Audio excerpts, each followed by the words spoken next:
The time merchant's shop was as much a labyrinth as it was a store, a place where time didn't just pass, it tangled itself in knots, wrapped itself around objects, and sometimes, it just simply stopped. The place reeked of antiques, dust, and the peculiar scent of burned paper.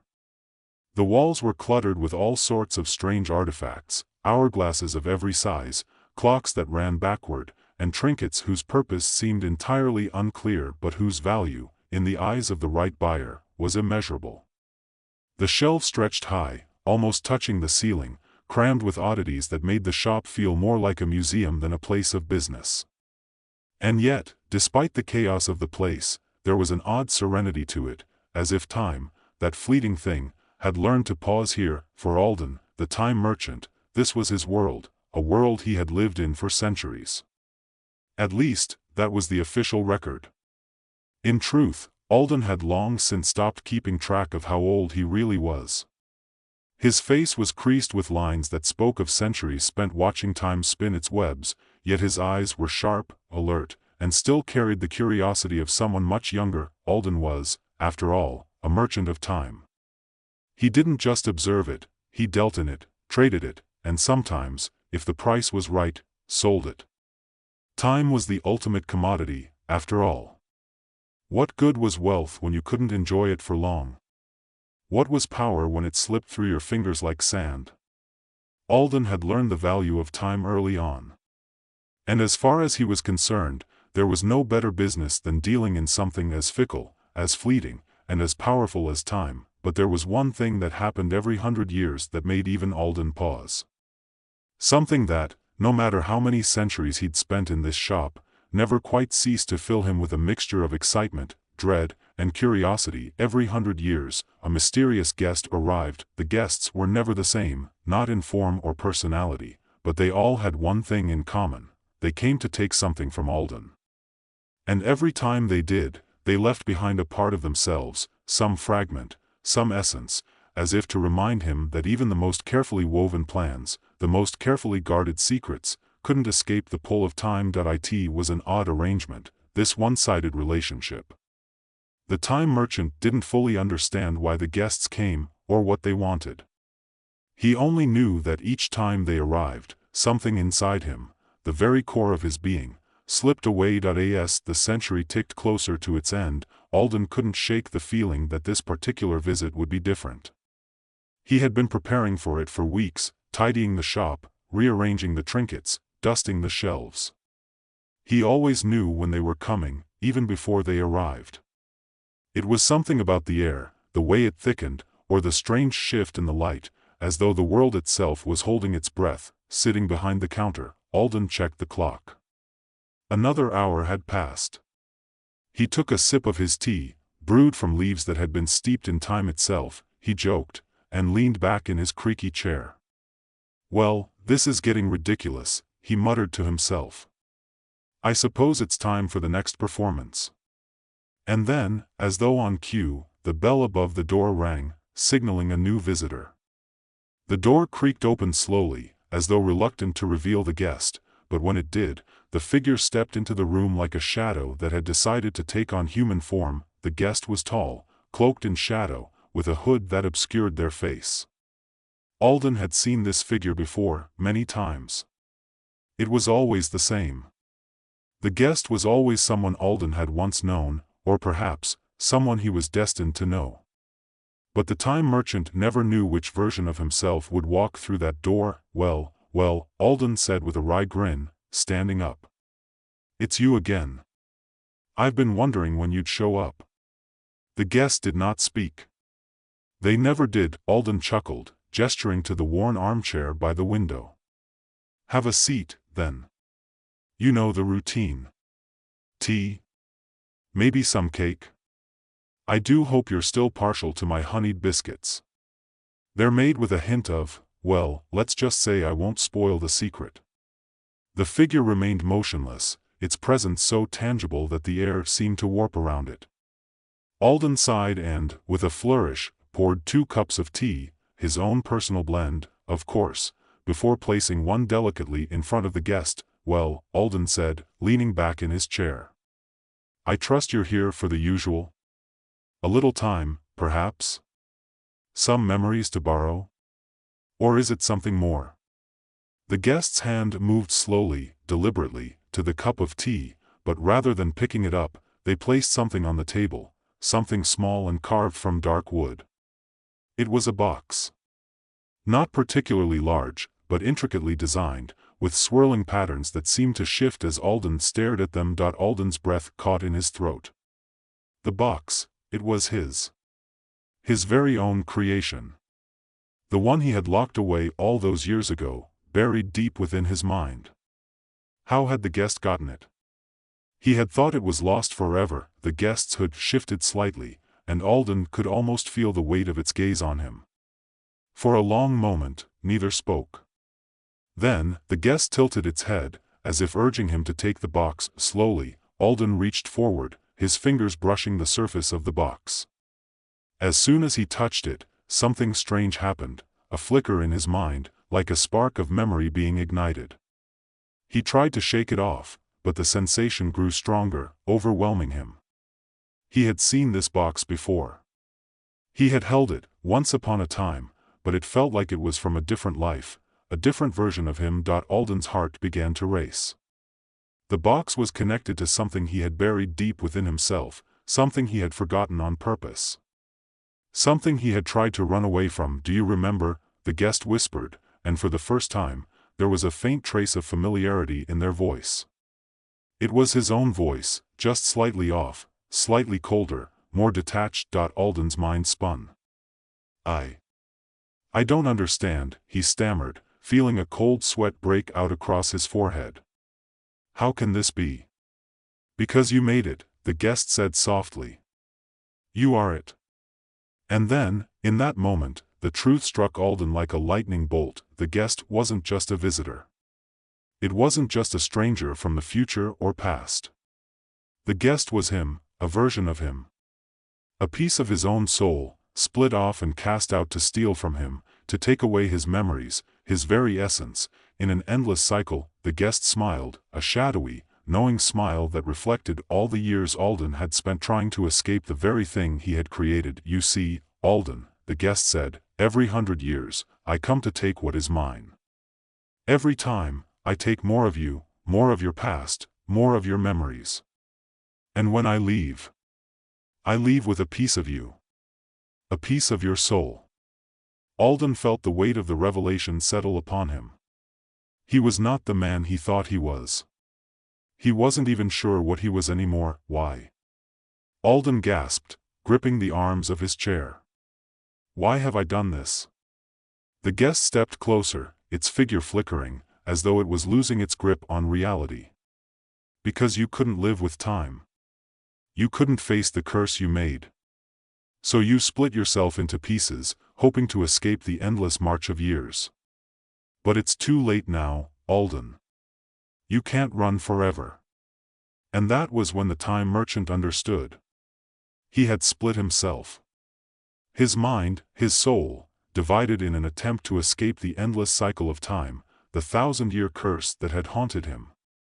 But instead of freedom, he had created something worse. The guest, the mysterious visitor, was a fragment of his own soul, his past self, sent to collect the pieces that had been lost. Piece by piece, the time merchant was no longer a whole man. He was a series of projections, fragments of his former self, trying to survive in a world where time had already consumed him. Alden's hand trembled as he stared at the box, the memories flooding back into him, and he knew what he had to do. Alden's mind was spinning, a kaleidoscope of fragmented memories rushing at him, each one like a ghost clawing at the edges of his sanity. He could feel the weight of the years pressing down on him, each second 1,000 years in the making. His heart raced, and yet, there was a strange calm in the air now, as though time itself had slowed just for him. The world around him felt distant, muffled, as if it were an old painting, faded and incomplete. He stared at the guest, who was still standing there, its form flickering in and out of focus like a mirage. The shadowed figure seemed to be waiting for something, but Alden couldn't tell if it was for him to react, to understand, or simply to take the next step in the inevitable cycle that had been set in motion long ago. Why did I do it? Alden muttered, his voice barely audible, as though speaking the question aloud would somehow make the truth too real to bear. Why split myself like this? Why create you? The guest tilted its head, the faintest hint of a smile playing at the edges of its lips. You already know the answer. You did it to escape the curse, Alden. To live without the weight of time dragging you down. To be free. But in the end, you just created more of it. Alden closed his eyes, feeling the sharp sting of realization cut through him. He had thought that by splitting himself, by breaking his soul into pieces, he could outrun the very thing that had trapped him in this endless existence. But in the process, he had only created a cycle, one that repeated itself every 100 years, each projection of himself taking more and more of his memories, until there would be nothing left but an empty shell of who he had once been. I never thought it would come to this, Alden whispered, his voice thick with regret. The guest reached out, its hand hovering above the table, over the box that had once been his most treasured possession. You didn't think it would come to anything. That's the problem. You never thought about the consequences, Alden. You were so focused on escaping time that you didn't see what it would cost you. The words hit Alden like a cold wave.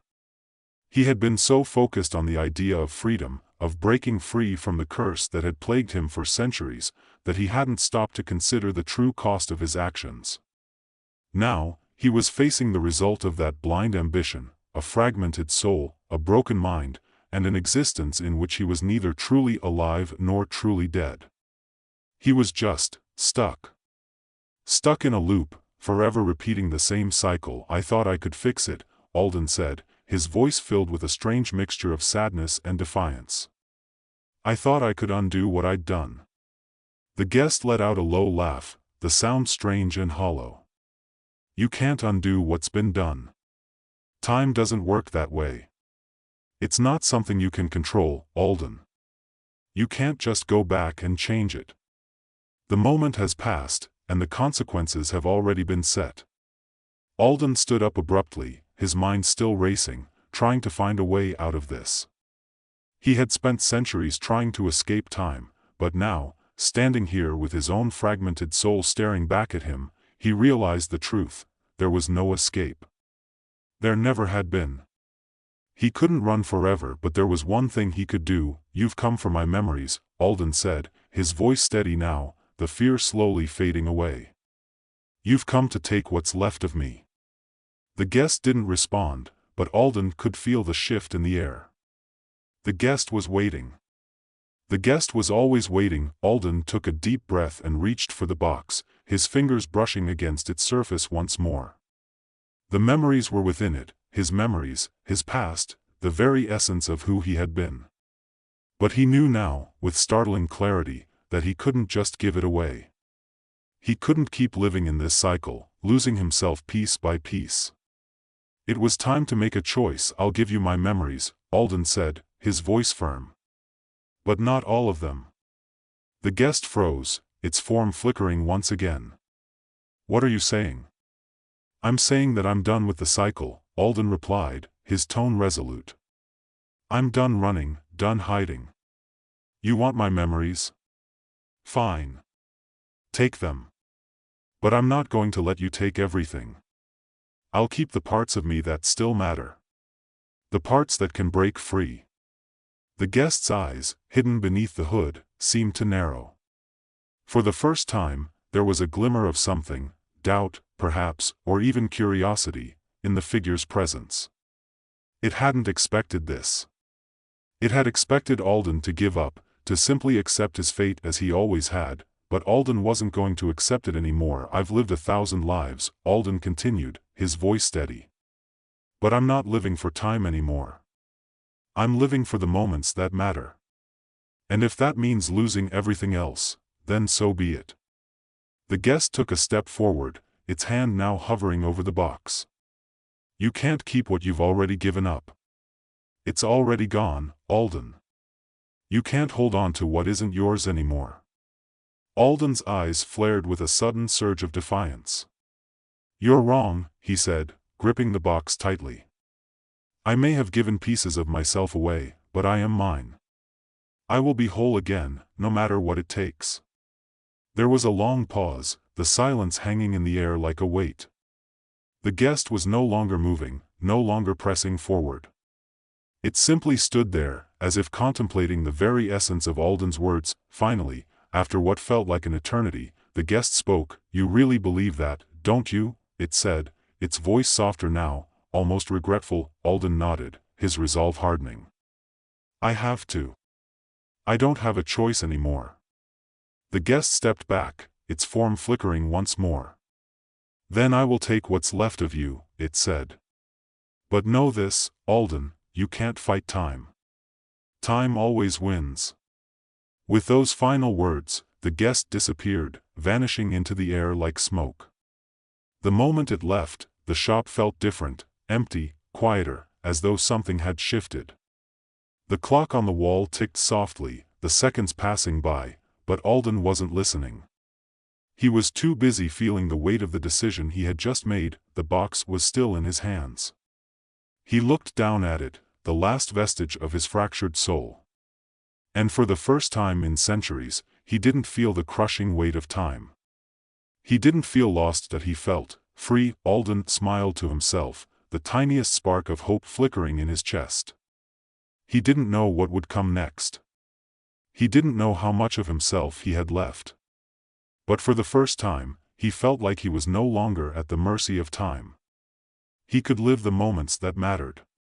And that was enough. As he placed the box down on the table, Alden knew one thing for sure: time might have been his curse, but it would never be his master again. And with that, the world outside the shop continued to turn, as it always had. But for Alden, time had finally stopped being a chain and had become something else entirely, a canvas on which he would paint his own future, one moment at a time. The shop remained eerily quiet after the guest vanished. The hum of the ticking clocks and the soft rustle of timepieces seemed muted in the air, almost as though they were mourning the loss of something. Or perhaps they were simply waiting for Alden to make sense of what had just happened. He didn't move for a long time, his fingers still loosely gripping the box that had been the center of so much of his turmoil. His mind was a swirl of thoughts, of fragments of memories that he couldn't fully place, but there was no panic, no immediate rush to make things right. For once, the sensation of time pressing against him didn't feel like a threat. It felt like a possibility. Alden finally looked around the room. The cluttered shelves, the curious trinkets, the countless hourglasses, all seemed to breathe in the strange silence that had settled. There was something surreal about it. Something unfamiliar. The walls had always seemed alive with the ticking of the clocks, the energy of time moving constantly forward. But now, it was different. The stillness felt like an invitation, an open door to something unknown. He placed the box gently on the counter, taking a long breath as his hands fell to his sides. He was exhausted. Not physically, he had long ago learned how to separate himself from such mundane concerns, but emotionally, mentally. For centuries, he had carried the weight of his decisions. His attempts to outrun the curse of time had shattered his soul into pieces, leaving him with only fleeting glimpses of the man he had once been. But now, for the first time, he felt the fullness of his own existence return. The pieces were still scattered, but they were his to control now. It was a feeling of liberation, both terrifying and exhilarating. For a moment, he thought about the guest. The projection of his past self. Every 100 years, that same figure had arrived, slowly chipping away at his memories, his sense of self, until all that remained was the hollow man he had become. And yet, the guest had also been his only companion, his own creation, a reflection of the soul he had split, the one he had abandoned. It was strange to think that it had all come full circle. That he had been the architect of his own suffering, but also the key to his redemption. And now, the cycle had ended. Alden walked to the window, looking out over the quiet streets below. The world was still turning outside, oblivious to the inner upheaval he had just experienced. He had always been outside of the world, outside of time, watching it all pass him by. But today, something had changed. Maybe it was the fact that he had finally accepted the truth. Or maybe it was simply the realization that, despite everything, he was still alive, still capable of change. That he closed his eyes, feeling the weight of the air around him, and for the first time in centuries, he let himself feel time instead of manipulate it. He hadn't just been a prisoner of time, he had been a prisoner of his own choices, but not anymore. The following days were filled with strange moments of reflection. Alden didn't know where to begin, but somehow, the process of beginning didn't feel as daunting as it once had. He still had the memories he had chosen to keep, fragments of his former self that made him who he was now. And though he could feel the absence of the guest, of the projections that had been a part of his existence for so long, he was no longer afraid of their return. They could come if they wished, but this time, he would not be their prisoner. The shop felt different now, quieter, almost as though it, too, was awaiting the next chapter of its long life. The clocks no longer felt like a constant reminder of the passage of time. Instead, they were companions, standing still in their eternal rhythm, no longer a symbol of the relentless forward march. In a way, Alden realized, the clocks had been his own prison. They had been his justification for a life of manipulation, of selling pieces of himself for fleeting moments of freedom. He had always believed he was outside of time, but the truth was, he had been bound to it all along. Now, he felt as though he was finally free. One morning, Alden decided to take a walk. He hadn't done so in years, hadn't even stepped outside the shop in what felt like ages. The world had always felt like a distant place, a place that didn't really matter to him. But now, as he walked down the cobbled streets of the town, something was different. He noticed the sound of birds singing, the wind rustling through the trees, the sunlight filtering through the leaves. He could see it all now, the world outside of time, the world that had always been there, waiting for him to stop running from it. Alden smiled to himself as he passed by the townspeople. They didn't look at him differently, no one noticed the small changes that had occurred inside him. They didn't know the weight he had carried for so long. But that didn't matter. What mattered now was that he was present. He was finally here. He stopped in the town square, watching the children play, the vendors selling their goods, and the people going about their business as if nothing extraordinary had occurred. For them, life was still a march of moments, one following another. But for Alden, it was more than that. It was a gift. It was his gift to live in the now, without the burden of what had come before. The weight of time still lingered in the back of his mind, but it was no longer a burden. It was simply part of who he was. And that was enough. Weeks passed, and life in the town went on as it always had. Alden found himself spending more time in the shop, but not in the same way as before. He wasn't hiding from time anymore, trying to control it. Instead, he was learning to exist with it, to work alongside it, like a partner rather than an adversary. He spent his days tinkering with the clocks and the hourglasses, refining his craft, but without the urgency that had once defined his life. One evening, as the sun began to set, casting long shadows across the town, Alden found himself sitting at his workbench, staring at the box. It had been the catalyst for everything, the symbol of his fractured soul, the piece of him he had tried to keep locked away. But now, it was just a box. A small object, no more significant than any of the others he had collected over the years. It was a reminder of what he had learned, of the journey he had taken, but not something that defined him anymore. He closed his eyes and exhaled deeply, his hand resting on the surface of the box. In the quiet of the room, he realized that he had finally let go. The time that had once seemed like a cage was now a river, flowing, but no longer something to fear. It was part of the rhythm of life, something that moved with him, rather than against him. And as the last light of the day slipped behind the horizon, Alden smiled to himself. Time was still a mystery, still an unknown force in many ways, but for the first time, it was no longer a foe. It was just time, his time, and for the first time in centuries, Alden felt at peace.